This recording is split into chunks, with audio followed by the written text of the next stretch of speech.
Vamos a resolver este examen integrador que se tomó en el curso intensivo de verano de 2023 y en este caso es el tema 3. Bueno, nos encontramos acá con un examen integrador que tiene 18 ejercicios que van a estar divididos en 4 partes y a cada parte le va a corresponder un tipo de ejercicio en particular, ¿sí? Por ejemplo, arrancamos con la primera parte y en este tipo de ejercicios vamos a tener una consigna al principio, después 5 enunciados y en cada uno de estos tenemos que decir si son verdaderos o falsos. Por una cuestión de tiempo yo voy a leer todo bastante rápido, pero la recomendación es que ustedes a la hora de hacer el examen lean con detenimiento los enunciados, tratando de entender bien cada parte, ¿no? Bueno, arrancamos con el ejercicio 1 que dice que la expansión de la economía agroexportadora argentina desde finales del siglo XIX debe entenderse como: veamos, primero, un proceso histórico en el cual el Estado argentino, además de establecer los marcos jurídicos necesarios, jugó un papel relevante de fomento e inversión. Esto es verdadero, es correcto. Estamos hablando de justamente cómo se conforma el modelo agroexportador argentino a fines de 1800. Y claramente el Estado argentino jugó un papel importante, no solo por establecer los marcos jurídicos, ¿no? Establecer una constitución, la división de poderes, etcétera, sino porque además es el que reguló cómo se va a dar la inversión, ¿sí? La construcción de, no sé, ferrocarriles, puertos, etcétera, ¿sí? Entonces esto es verdadero. Segundo, un fenómeno determinado por la dinámica del mercado mundial de materias primas, en la que el Estado argentino no tuvo mayor incidencia ni participación. Claramente esto es falso, ¿sí? Porque es cierto que el modelo agroexportador está determinado por la dinámica del mercado mundial de materias primas, pero el Estado argentino tuvo una incidencia, una participación muy importante, ¿no? Así que esto es falso. Tercero, una consecuencia del imperialismo británico que controlaba áreas similares del mundo, como Australia o Canadá, y que se apropió de la mayor parte de las tierras fértiles de la pampa húmeda. Esto es incorrecto, esto es falso, porque básicamente Argentina no es una colonia británica como si lo son Australia o Canadá, ¿sí? O por lo menos como si lo eran, hoy en día siguen siendo estados asociados a la corona británica, pero bueno, Argentina era un país con soberanía política, ¿sí? Por lo tanto esto está mal. Además, Gran Bretaña no se apropió de las tierras de la pampa húmeda. Esto es falso, ¿sí? Así que acá ponemos falso. Cuarto, un desarrollo con fuertes intermitencias y limitados alcances, dado la falta de mano de obra y las escasas inversiones extranjeras. Esto es falso, es incorrecto, porque no había falta de mano de obra. Es decir, sí lo había, pero bueno, por eso justamente es que se estimuló la inmigración, ¿sí? Así que no fue algo que estancara el modelo económico. Faltaba mano de obra, venían inmigrantes y había entonces mano de obra, ¿sí? Por otro lado, escasas inversiones extranjeras no habían, ¿sí? Había una gran inversión británica en esta época, ¿sí? Gran parte de las inversiones británicas venían a la Argentina, ¿sí? Así que esto es falso. Y la quinta dice: la inserción de la Argentina en la economía mundial como gran exportadora de lanas, cereales y carnes. Esto es claramente verdadero. Justamente estas son algunas de las exportaciones principales de Argentina en esta época, ¿sí? Así que vamos a avanzar, vamos a pasar ahora a lo que es el ejercicio 2, y dice que en 1933 el vicepresidente Julio Argentino Roca negoció en Londres con el ministro británico Runciman un acuerdo comercial que estableció nuevas condiciones para el intercambio entre ambas partes. El pacto tuvo las siguientes características. Estamos hablando entonces del pacto Roca-Runciman, y dice: apuntaba a mantener la cuota de carne que Argentina exportaba a Gran Bretaña. Esto es correcto. Sí, justamente estamos hablando de una época complicada porque venimos de la crisis económica del 29/30, así que reduce mucho el comercio a nivel internacional.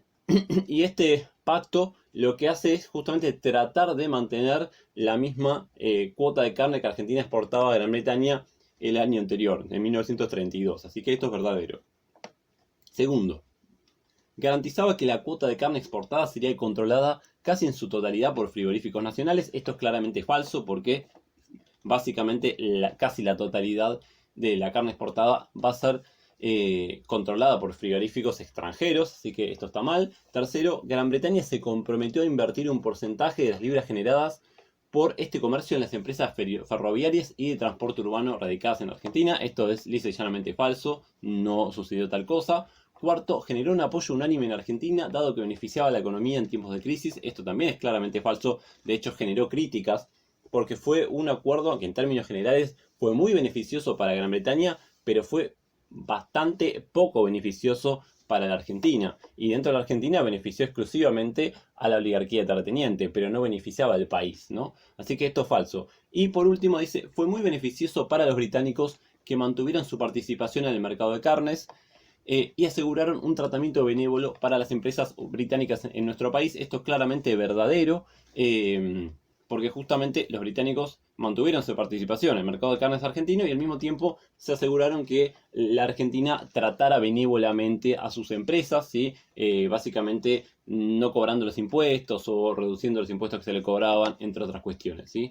Así que bien, avanzamos, vamos a pasar ahora al ejercicio 3, que dice que la crisis de 1952 planteó con crudeza los nuevos problemas que enfrentaba la economía argentina. Frente a ello, Perón lanzó el segundo plan quinquenal, y esto implicó, dice, reforzar el foco en la promoción de la industria liviana con el objeto de continuar en el camino de la ampliación del mercado interno, lo cual es falso porque justamente el problema que se venía dando en esta industrialización, recordemos que a partir de los años 30 cambia el modelo económico argentino, que en los capítulos 1 y 2 de Romero veíamos como lo que era el modelo agroexportador. Bueno, a partir del capítulo 3 empezamos a hablar de este modelo de industrialización por sustitución de importaciones. Y justamente en la época de Perón estábamos hablando de un crecimiento económico que se venía dando muy importante. Pero el crecimiento económico de la Argentina era en la industria liviana, ¿sí? En la fabricación de manufacturas de consumo final. Pero lo que faltaba justamente era la industria pesada, ¿sí? Eso es lo que no había en la Argentina. Entonces, acá dice, segundo plan quinquenal, reforzar el foco en la promoción de la industria liviana, falso, justamente lo contrario. La idea es reforzar el foco en la promoción de la industria pesada, ¿sí? La industria de bienes de capital.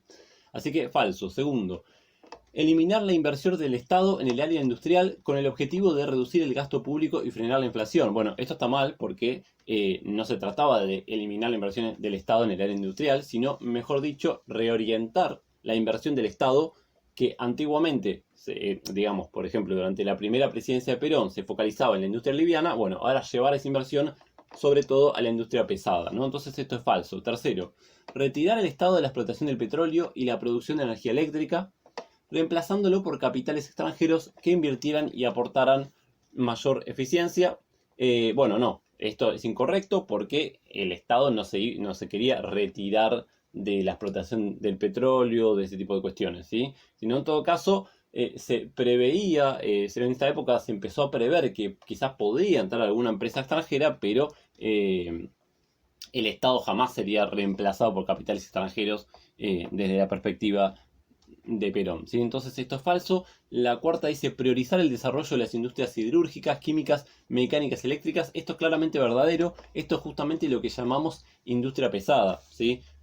Fabricación de bienes de capital, que es lo que le faltaba a la Argentina. Así que esto es verdadero. Y la quinta dice alentar el crecimiento de la producción primaria para acceder a divisas, por ejemplo, a través de una mayor mecanización. Esto también es correcto porque el campo venía bastante mal, la producción agropecuaria venía cayendo desde los años 30 en adelante por básicamente mala tecnología, ¿sí? Bueno, ineficiencias de distintos tipos, además de la política económica del primer gobierno peronista que no había sido beneficiosa tampoco para el campo. Entonces se trataba ahora de estimular la producción primaria para tener más acceso a divisas, es decir, a dólares básicamente, ¿no? Así que esto sería verdadero. Pasamos ahora que dice que Arturo Illia gobernó entre octubre del 63 y junio del 66. En relación a su política económica, puede señalarse que, primero, tuvo un perfil muy definido, dado por la presencia de técnicos influidos por las ideas de la CEPAL. Esto es correcto, ¿sí? Justamente un poco su política económica fue determinada por los técnicos de la CEPAL, ¿sí? Así que esto es algo correcto y justamente el perfil que se le va a dar va a ser un perfil de una política económica de corte de estado, digamos, de bienestar, ¿sí? Un estado keynesiano interventor, ¿no? Esa es básicamente un poco la idea. Entonces, verdadero. Segundo, vivió una coyuntura favorable luego de la crisis cíclica de los años 62 y 63. Esto también es correcto. Vive una coyuntura, se da este gobierno en una coyuntura económica positiva, con buenas exportaciones y buenos precios. Así que esto está bien. Tercero, se caracterizó por promover medidas que favorecían el ingreso de capitales extranjeros. Esto es incorrecto porque justamente, si estamos hablando un poco de estado de bienestar, una de las cuestiones centrales es la protección del capital nacional, ¿sí? Por eso esto es falso. Cuarto, profundizó en particular los contratos petroleros, profundizando la política impulsada durante la presidencia de Frondizi, lo cual está mal porque justamente lo contrario, lo que va a hacer lo que va a hacer Ilia es revisar los contratos petroleros que había llevado a cabo Frondizi. Así que esto es falso. Y la quinta dice, los sindicalistas disconformes con las medidas implementadas, iniciaron en el 64 un plan de lucha que consistió en la ocupación escalonada de más de 10.000 empresas, lo cual es correcto, ¿sí? Porque los sindicalistas peronistas no lo apoyaron y más bien lo desestabilizaron, entre otras cosas, con este plan de lucha, ¿sí? Así que esto sería verdadero. Y vamos a pasar ahora al ejercicio 5, que dice que en 1991 el nuevo ministro de Economía, Domingo Cavallo, encaró el problema de la inflación con la ley de la convertibilidad. Y esta implicaba que, primero, el establecimiento de una paridad cambiaria en la que un dólar equivalía a un peso. Esto es claramente verdadero, es el elemento central de la convertibilidad. La paridad cambiaria fija, un dólar es igual a un peso es igual a un dólar, ¿no? Así que, verdadero. Segundo, que el Poder Ejecutivo podía emitir moneda incluso sin respaldo de las reservas, lo cual está claramente mal. Esto es falso, porque justamente algo central en la convertibilidad es que si decimos que un peso va a ser igual a un dólar, entonces el Poder Ejecutivo no va a poder emitir moneda, o mejor dicho, el Banco Central no va a poder fabricar billetes, no va a poder fabricar pesos, porque por cada peso que vos tenés necesitas un dólar que lo respalde, y los dólares no se fabrican en Argentina, ¿sí? Por lo tanto, esto es falso. Tercero, que de inmediato la población la considerara una política exitosa, dado que redujo la inflación y la fuga de divisas, lo cual es claramente verdadero porque justamente al emparejar la economía argentina con la economía de Estados Unidos, la inflación, que era el gran problema que se venía dando en los últimos años, con unos momentos de hiperinflación muy importante, fue cortada radicalmente, ¿sí? Entonces una reducción radical de la inflación, por lo tanto en el corto plazo, en lo inmediato, fue considerado exitoso este plan de convertibilidad. Esto es verdadero. Cuarto, que se complementara con la reducción de impuestos más fáciles de cobrar, como el impuesto, lo que es el IVA y el impuesto a las ganancias, lo cual es claramente falso porque ocurrió lo contrario, ¿sí? Fueron aumentados estos impuestos, así que esto es falso. Y la quinta dice que la DGI aumentara su control sobre los evasores, incluso los más ricos, lo cual es correcto porque justamente, bueno, se hizo bastante foco en el cobro de los impuestos en esta época. Así que eso sería verdadero y vamos a avanzar. Vamos a pasar ahora a la segunda parte del examen y en este caso nos encontramos con otra modalidad de ejercicio donde, si ustedes se fijan, tenemos tanto en el ejercicio 6 como en el 7 5 enunciados y en cada uno tenemos que decir a qué corresponde, ¿sí?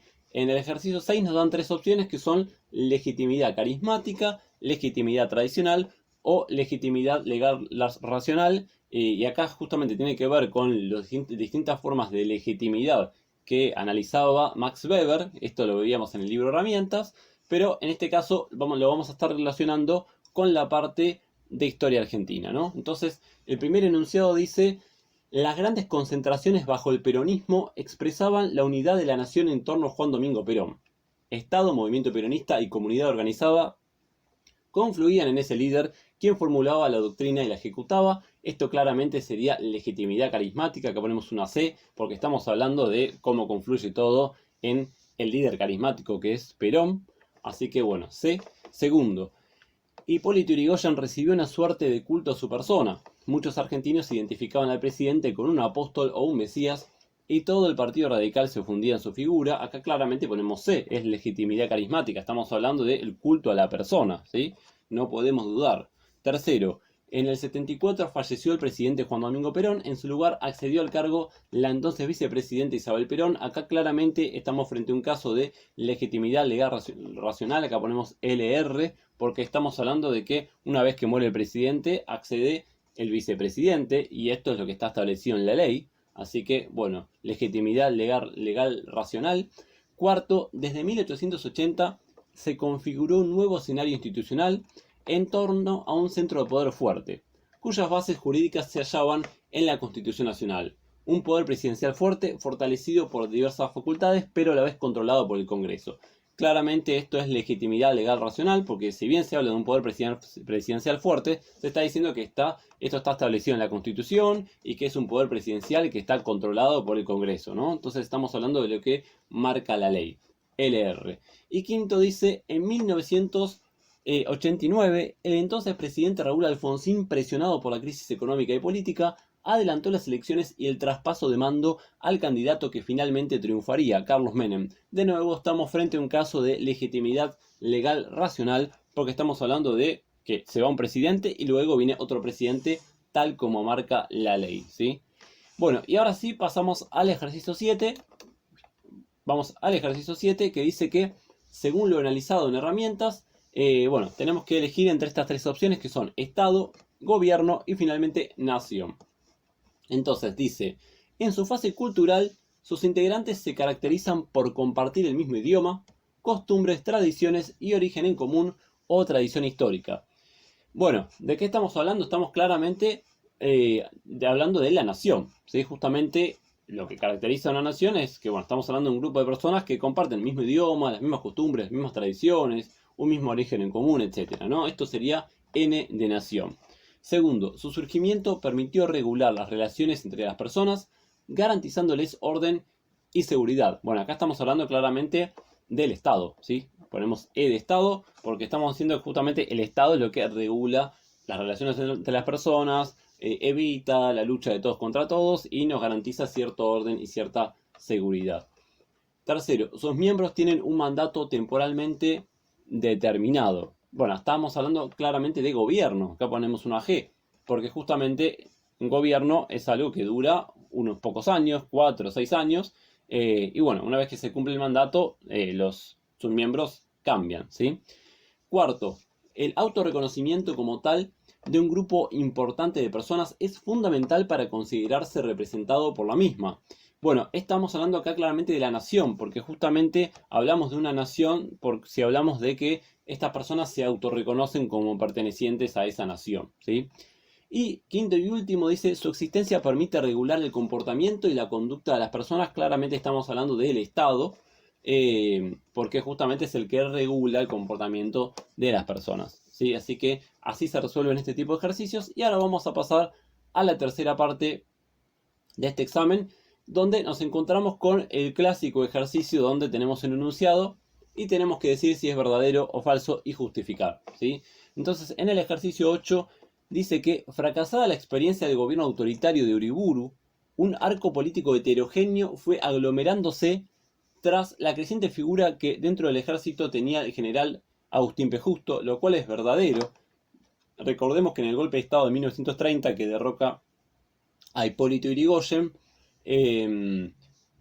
bueno, es un golpe de Estado llevado a cabo por el ejército y sobre todo particularmente por el sector nacionalista del ejército, que era el sector de Uriburu. Uriburu, una vez que llega al poder, va a tratar de llevar a cabo un proyecto corporativista similar a lo que sería el fascismo italiano, pero ese proyecto va a fracasar y justamente el arco político se va a aglomerar, se va a aglutinar atrás de Justo, que es era el líder del sector liberal del ejército. Así que esto es verdadero. Vamos a ver cómo lo justificamos, porque el presidente provisional fue pronto eclipsado por el carismático general Agustín P. Justo, quien había sacado partido de la derrota electoral de abril de 31 y mantenía diálogos con sectores diversos como los conservadores y el sindicalismo reacio a la prédica comunista.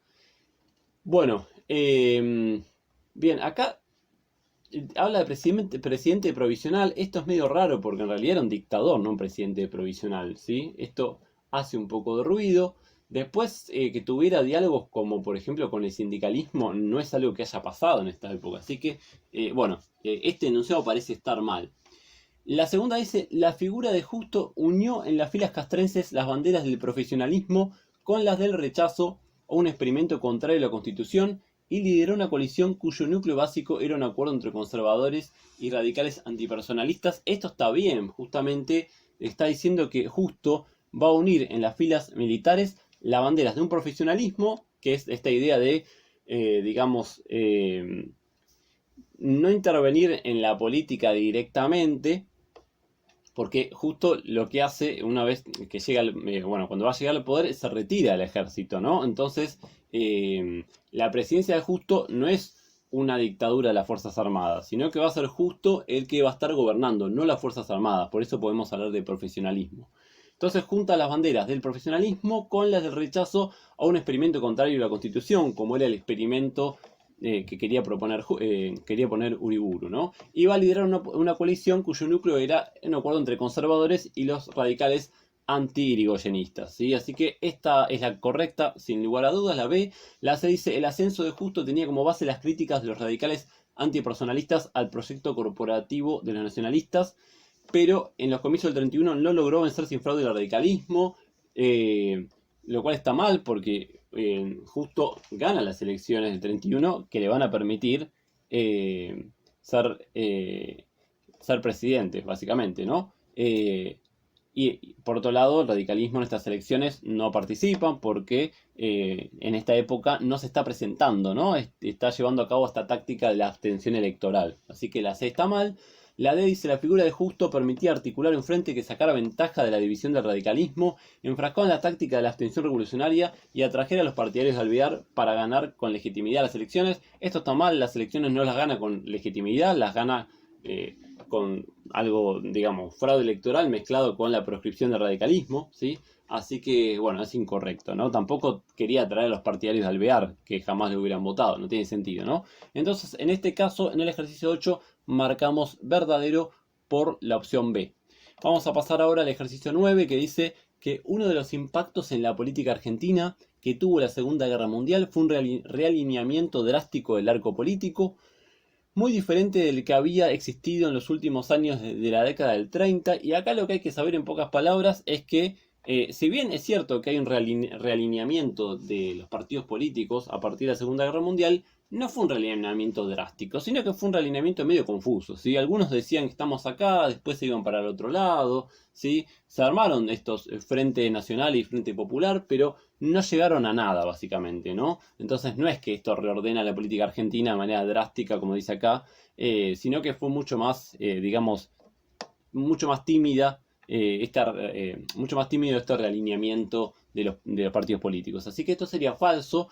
Y vamos a ver, dice: el estallido bélico reacomodó los distintos grupos internos, pero en los años iniciales de la guerra los alineamientos fueron confusos y contradictorios, lo cual está bien, es básicamente lo que estamos diciendo, ¿no? Que los alineamientos fueron confusos. Así que la A debería ser la correcta. La B dice: los partidos políticos se realinearon en dos bandos novedosos. Por un lado, los simpatizantes de los aliados, que significó el acercamiento de radicales y conservadores, mientras que la izquierda seguía las directivas de la Unión Soviética. No se trata de eso. Por otro lado, recordemos que tenemos que justificar por qué estamos diciendo que es falso que hubo un realineamiento drástico. Justamente la que justifica es la A, ¿no? La C dice: mientras el oficialismo sostuvo una política de alineamiento con los aliados por motivos comerciales, desde la oposición se reclamaba la tradicional neutralidad ante los conflictos europeos. Bueno, de nuevo, acá parecería estar justificando porque esto sería verdadero, ¿no? Porque hay dos bandos muy diferenciados. Y justamente lo que tenemos que justificar es lo contrario. Así que, de nuevo, la única que puede funcionar, habiendo marcado que esto es falso, es la A. Y la D dice: los partidos opositores formaron una alianza denominada Acción Argentina, que reunía a grupos tan diversos como los radicales, etc. Bueno, de nuevo, esto está mal. No se dio esta alianza Acción Argentina, que era otra cosa, nada que ver con esto. Así que en este caso marcamos falso por la opción A. Y vamos a avanzar ahora al ejercicio 10, que dice que durante sus 2 mandatos presidenciales, Juan Domingo Perón tuvo que lidiar con la oposición constante de la Iglesia Católica, lo cual es claramente falso porque en la comunidad organizada que plantea Perón en su discurso, digamos, la Iglesia Católica forma parte, ¿sí? Forman parte los distintos sectores corporativos. De hecho, justamente en el primer gobierno peronista, Perón tiene una buena relación con la Iglesia Católica. Así que esto es falso. La A dice, la Iglesia apoyó fervientemente a Perón durante una primera etapa, pero ese vínculo se quebró tras algunas modificaciones que se incorporaron en la reforma constitucional, como la ley de divorcio o la educación laica. Bien, esto hay que ver porque más o menos estaba diciendo lo que decíamos, así que vamos a dejarla ahí y ahora volvemos. Viendo las opciones, básicamente tenemos la D que dice que la Iglesia apoyó hasta el final a Perón, lo cual está claramente mal, porque nosotros sabemos que en el segundo gobierno la relación es muy mala. La C dice la Iglesia nunca apoyó a Perón, lo cual está mal, porque sí sabemos que sucedió eso. Y la B dice, durante el primer gobierno, Perón tuvo un apoyo distante de la Iglesia y ciertos acuerdos básicos. La ruptura se produjo a finales de su segundo mandato. Es justamente que, fíjense que en términos generales dice algo parecido a lo que dice la A. Pero, ¿qué pasa? La primera, la A, dice que apoyó fervientemente a Perón durante una primera etapa. Y en la B dice que tuvo un apoyo distante, ¿no?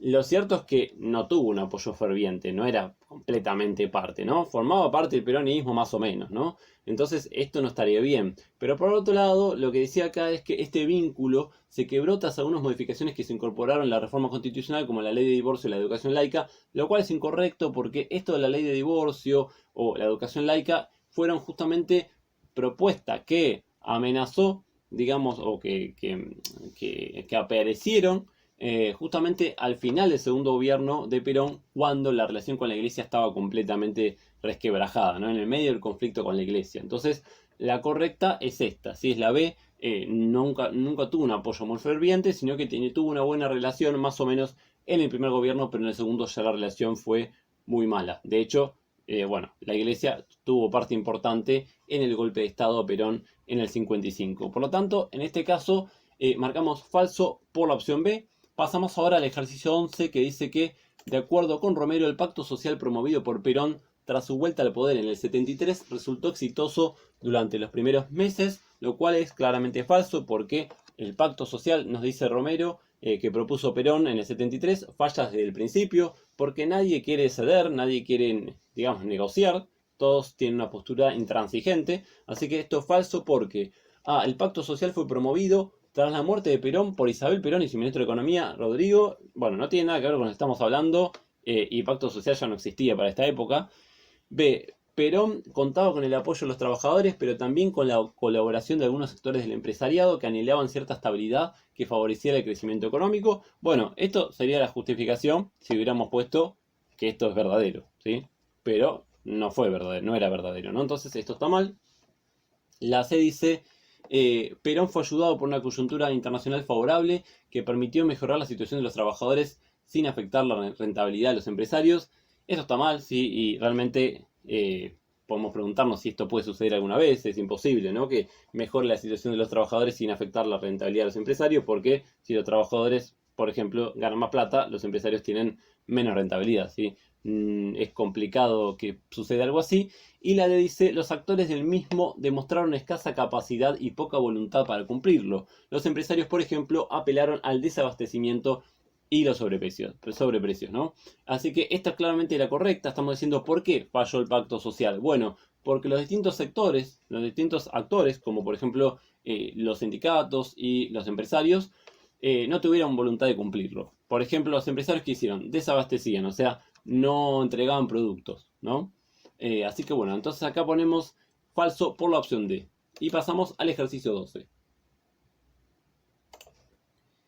Que dice que una de las dificultades que enfrentaron las Fuerzas Armadas durante la dictadura del 76 al 83 fueron las propias diferencias internas que existían entre ellas, lo cual es claramente verdadero porque efectivamente existían distintas facciones dentro de las Fuerzas Armadas, siendo las más importantes las dos facciones que existían dentro del ejército, donde por un lado teníamos al sector liderado por Videla, que era el sector liberal, que es el que lleva a cabo su proyecto económico de corte liberal / neoliberal, de la mano de Martínez Dios, y por otro lado al sector nacionalista del ejército, que no estaba muy de acuerdo con su forma de manejarse, ¿no? Entonces esto es verdadero porque vamos a ver cómo lo justificamos.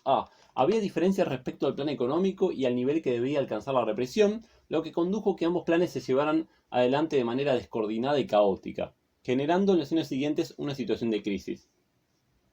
Bien, no está del todo mal, ¿no? Porque efectivamente el sector nacionalista estaba en contra del plan económico del sector liberal y tampoco estaba de acuerdo en cómo se alcanzaba la represión.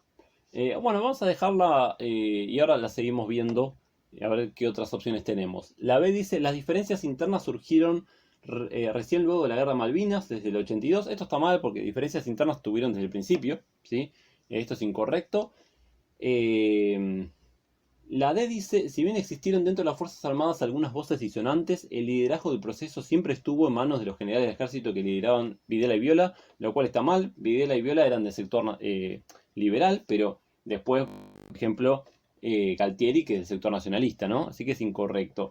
Y la C se parece a la A, dice, había diferencias respecto al plan económico, el nivel que debía alcanzar la represión, esto es igual, y la negociación de una posible salida política. Sin embargo, durante los primeros años estas diferencias pudieron disimularse. Bueno, claramente tenemos que elegir entre la A y la C, ¿no? La C decía lo mismo, había diferencias respecto al plan económico, al nivel que debía alcanzar la represión, lo que condujo a que ambos planes se llevaran adelante de manera descoordinada. Y esto claramente está mal porque el plan económico no se llevó adelante de manera descoordinada. Se llevó tal como estaba planificado, ¿no? Esto es lo que, sobre todo lo que me hace darme cuenta de que esto es incorrecto, ¿no? Así que el plan económico se llevó justamente, no de manera descoordinada, porque Martínez Dios, que era el ministro de Economía, estuvo 5 años en el poder, lo cual es un montón para un ministro de Economía. ¿Sí? Se llevó de manera, esta reforma estructural de la economía argentina que lleva a cabo Martínez Dios, se lleva a cabo de manera ordenada y coordinada, ¿sí? Así que eso está claramente mal, la correcta tiene que ser la C, entonces que justamente dice que más allá de las diferencias, durante los primeros años estas diferencias pudieron disimularse y bueno, y terminaron estallando sobre todo cuando la dictadura estaba en decadencia a partir del año 81 en adelante, ¿no? Entonces, en este caso, marcamos que esto es verdadero y la justificación correcta sería la C.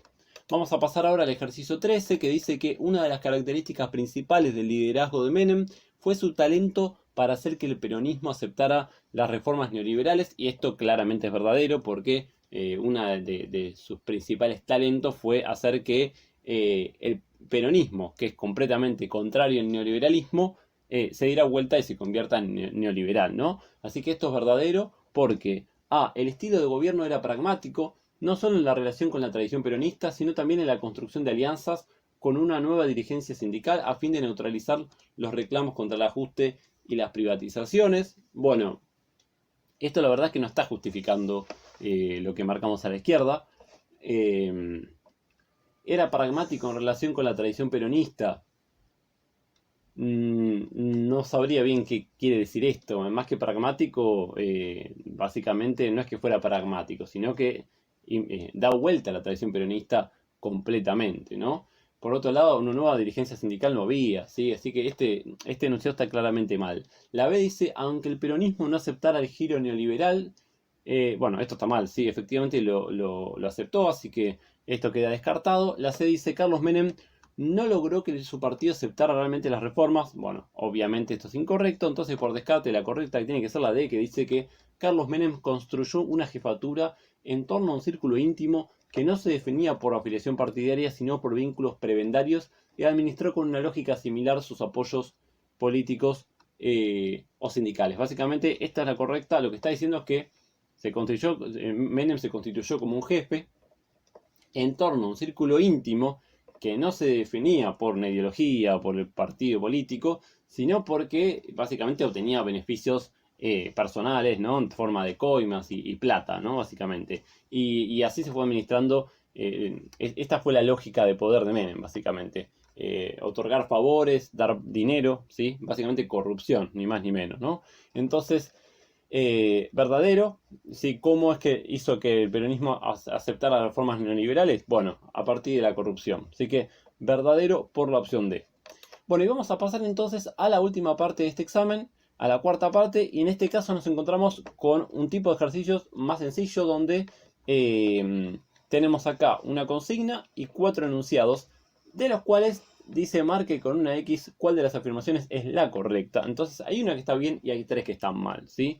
El ejercicio 14 dice que según Romero, el estallido de la Primera Guerra Mundial en 1914 alimentó en la Argentina una visión dominada por el conflicto, dado que, veamos, la rivalidad de las potencias en guerra se replicara en la sociedad argentina, enfrentando entre sí a los sectores que apoyaban a cada bando y conformando bloques que incluían a los inmigrantes entre sus filas. Bueno, no pasó tal cosa, no es que se dividió la Argentina en dos, no es que los inmigrantes estaban entre sus filas, si esto es un invento. La segunda dice, se responsabilizaba solo a una parte no deseada de la inmigración por los males que atravesaban a la sociedad argentina. Y esto no es que esté del todo mal, porque justamente lo que pasa es que efectivamente cuando estalló la Primera Guerra Mundial, este acontecimiento evidencia que la economía argentina es vulnerable a los vaivenes de la economía internacional y básicamente esto golpea negativamente a la economía argentina y ahí, bueno, se empiezan a echar la culpa entre ellos, por decirlo así, dentro de la Argentina, ¿no? Entonces se empiezan a decir, bueno, ¿qué es lo que está mal en la Argentina? Y justamente un análisis, sobre todo desde las élites intelectuales, de que el problema de la Argentina son los inmigrantes, ¿sí? Esto es un poco un discurso que circuló, pero se responsabilizaba solo una parte no deseada de la inmigración, no, se le echaba la culpa a la inmigración en general, ¿sí? Por eso esto está mal. La tercera dice, se realizaron fuertes manifestaciones en favor de que nuestro país mantuviera su posición abstencionista y el gobierno reprimió fuertemente a quienes protestaban. Bueno, no pasó tal cosa. En un principio, bueno, acá estamos en la época de los gobiernos radicales más que nada, Irigoyen asume en el 16. Argentina se mantiene abstencionista y era la posición del radicalismo esto, ¿no? Entonces no ocurrió tal cosa. Tampoco hubo una manifestación, no hubo represión, esto es un invento. Y la cuarta dice, creció una actitud cada vez más intolerante que cobró expresión en un nacionalismo chauvinista. Esta es justamente lo correcta y esto es lo que les decía, ¿no? Desde ciertas élites intelectuales se analiza que la sociedad argentina está enferma y el problema de la Argentina son básicamente los inmigrantes. Este es el discurso que surge.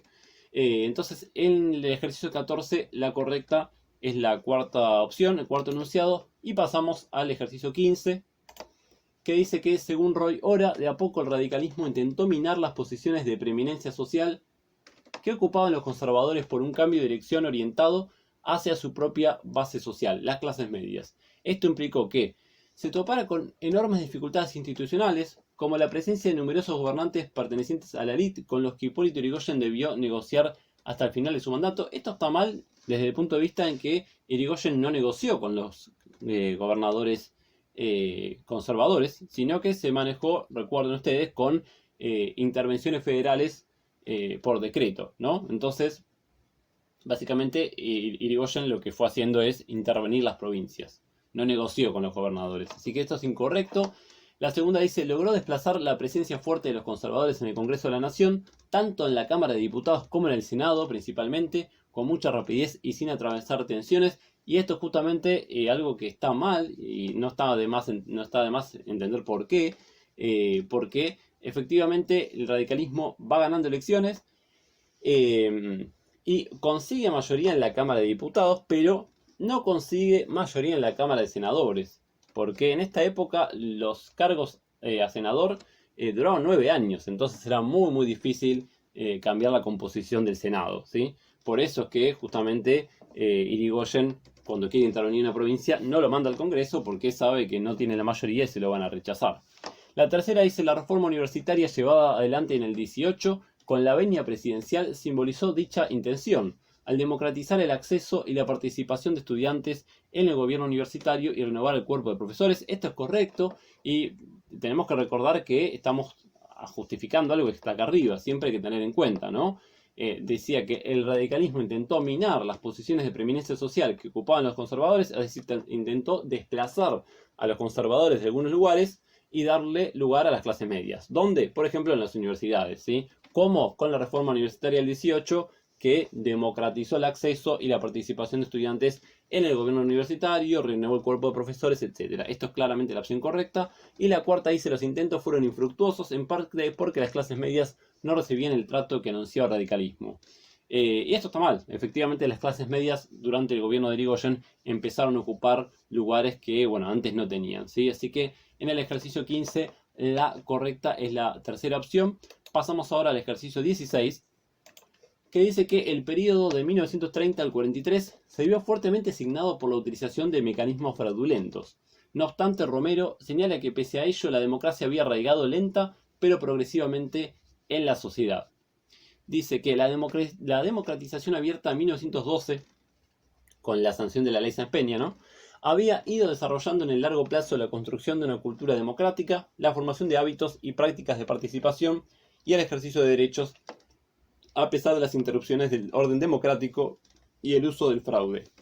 Esto está bien, básicamente, ¿no? Más allá de la década infame, donde hay fraude electoral, la democracia se había arraigado en la población, ¿sí? Ya se había construido una cultura democrática, la formación de hábitos y prácticas de participación y el ejercicio de derechos. Esto ya existía a pesar del fraude. No es que el fraude electoral destruyó la democracia en la Argentina, porque esto duró unos años, hubo presión para que este fraude se acabara, y después volvió la democracia, ¿sí?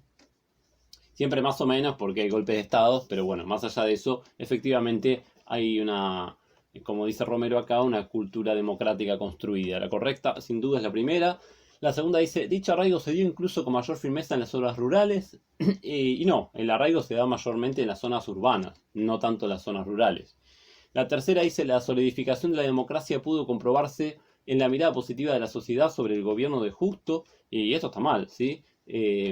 Justamente hubo una mirada negativa sobre el gobierno de Justo por sus orígenes antidemocráticos, básicamente por el fraude electoral que se aplicaba sistemáticamente en esta época. Y la cuarta dice: se debió en parte la contribución hecha desde el Estado, principalmente durante la primera mitad de la década, al elaborar y difundir herramientas y discursos democráticos de participación y transparencia, y garantizar libertad de funcionamiento de los partidos políticos. Bueno, dice: se debió en parte, principalmente durante la primera mitad de la década. Estamos hablando de la década del 30. Elaborar y difundir herramientas y discursos democráticos, no. Estamos hablando de la década infame donde había fraude electoral y la democracia realmente no importaba. Así que no tiene sentido este enunciado. Así que en el ejercicio 16 la opción correcta es la primera. Pasamos ahora al ejercicio 17, que dice que desde el punto de vista ideológico, el régimen militar abierto en el 43, tras el golpe de Estado a Ramón Castillo, dice: defendía la idea de mantener el orden social vigente con el objetivo imperioso de evitar caer en el caos que implicaría el avance del comunismo. Y esto está bien y está mal al mismo tiempo, porque es cierto que se oponían al supuesto avance del comunismo, pero no defendían la idea de mantener el orden vigente, porque este régimen militar nace del golpe de Estado del 43, ¿sí? Que, digamos, le pone fin al orden social vigente que estábamos charlando recién en la década infame. Así que esta primera parte no tiene sentido. Segundo, era fácilmente identificable con el nazismo por parte de la oposición debido a su discurso marcadamente liberal. Bueno, esto es autocontradictorio porque el nazismo no es liberal, ¿sí? Por otro lado, estos militares eran nacionalistas y no eran liberales, ¿sí? No tiene sentido esto que dice acá. Tercero, se caracterizaba por su contenido de tipo autoritario, antiliberal y mesiánico. Bueno, esto sin duda es correcto, ¿sí? Era un gobierno, digamos, el que surge este régimen militar, autoritario, obviamente, antiliberal, ¿sí? Decíamos nacionalista, y mesiánico, ¿no? Porque básicamente se proponían a sí mismos como los salvadores, digamos, ¿no? Teniendo en cuenta que veníamos de una década infame de fraudes electorales y episodios de corrupción. Así que acá la tercera sin duda es la correcta. La cuarta dice: resaltaba los valores de la democracia liberal. Bueno, claramente no, porque eran antiliberales. Así que en la 17 marcamos la tercera. Y por último pasamos al ejercicio 18, que dice que Romero sostiene que bajo el peronismo se conformó una nueva identidad social, los humildes. Y esto fue así porque, primero, fue fundamental en su aparición el aporte de Eva Perón y los sindicatos a los que pertenecían los miembros de esta nueva identidad social. Y esto no parece estar mal, pero bueno, no estoy del todo seguro. Vamos a leer las otras opciones, siempre hay que leer todo. La segunda dice: su conformación fue resultado de la combinación entre la experiencia de la acción social directa y el discurso pronunciado desde las esferas estatales. Y esto tampoco parece estar mal, así que vamos a seguir leyendo las otras. La tercera dice: el apoyo brindado por el Estado a los humildes implicó un cambio rupturista con respecto a los años iniciales del peronismo, cuando la atención se había centrado especialmente en las clases medias. Bueno, esto claramente está mal porque básicamente el discurso del peronismo estaba focalizado en las clases populares, ¿sí? El apoyo a las clases medias era de la Unión Cívica Radical, no del peronismo. Así que esta la descartamos. Y la cuarta dice que Perón fue considerado el abanderado de los humildes, encarnación del Estado benefactor y proveedor. Esto está mal porque Eva Perón era considerada la abanderada de los humildes, efectivamente, ¿sí? La encarnación del Estado benefactor, no Perón en sí mismo, ¿sí? Así que la cuarta está mal. La correcta tiene que ser la primera o la segunda. La primera decía: fue fundamental en su aparición el aporte de Eva Perón. Esto está perfecto. Y los sindicatos a los que pertenecían los miembros de esta nueva identidad social. Bueno, en realidad está mal, ¿no? Porque estamos hablando, decía la consigna, una nueva identidad social, los humildes. Y los humildes hacen más que nada referencia a los sectores pobres, ¿no? Que están por fuera de los sindicatos. Recordemos que Eva Perón preside la Fundación Eva Perón, que justamente se encarga de los sectores más marginales de la población, de los sectores más pobres. Y justamente esta Fundación Eva Perón es la que se dirige hacia los humildes. Entonces, ojo acá, esto hay que leerlo con atención. Los humildes no son los que forman parte de los sindicatos, esos son los trabajadores, ¿sí? Pero los humildes están por fuera de los sindicatos. Entonces, la correcta tendría que ser esta, que dice: su conformación, es decir, esta identidad social nueva, los humildes, fue el resultado de la combinación entre la experiencia de la acción social directa a través de la Fundación Eva Perón, ¿no? Que efectivamente ocurría, era real, y el discurso pronunciado desde las esferas estatales, básicamente el discurso pronunciado desde, la boca de Eva Perón, ¿no? Donde hablaba de los humildes. Así que, en este caso, bueno, como siempre hay que leer con mucha atención, pero bueno, en este caso el ejercicio dice correcta sería la segunda, y de esta manera entonces terminamos la resolución de este examen.